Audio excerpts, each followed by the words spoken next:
ମୋ ବୋଉ ବଡ଼ ମିଛେଇ। ମୋ ବୋଉ ତା ଗର୍ଭ ଯନ୍ତ୍ରଣାକୁ ମୋ ମୁହଁ ଦେଖି ଭୁଲି ଯାଇଥିଲା। ମୋ ବୋଉ କହୁଥିଲା ମୋ ବୋଉ ବଡ଼ ମିଛେଇ ଥିଲା। ମୋତେ ଖୁଆଇ ଦେଲେ କାଳେ ତା ପେଟ ପୁରି ଯାଉଥିଲା। ମୋ ବୋଉ କହୁଥିଲା ମୋ ବୋଉ ବଡ଼ ମିଛେଇ ଥିଲା।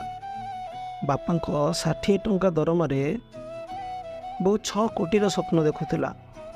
ମୋ ବୋଉ କହୁଥିଲା ମୋ ବୋଉ ବଡ଼ ମିଛେଇ ଥିଲା। ମୁଁ କଳି କଲେ ସାହି ପଡ଼ିଶାରେ ସେ ଗାଳି ଶୁଣୁଥିଲା। ତାପରେ ବି କହୁଥିଲା ମୋ ପୁଅ ସୁନା ପିଲା। ମୋ ବୋଉ ବଡ଼ ମିଛେଇ ଥିଲା। ମୋ ବୋଉ ସବୁଠୁ ବଡ଼ ମିଛେଇ ଥିଲା। ମୋତେ ଛାଡ଼ି ବଞ୍ଚିପାରିବନି କହିଥିଲା। ହେଲେ ସେ କୁଆଡ଼େ ଗଲା ନା ମୋତେ ସାଙ୍ଗରେ ନେଲା ନା ଠିକଣା କହିଲା ନା ମୋତେ ଜଣେଇକି ଗଲା। ମୋ ବୋଉ ବହୁତ ବଡ଼ ମିଛେଇଟିଏ ଥିଲା।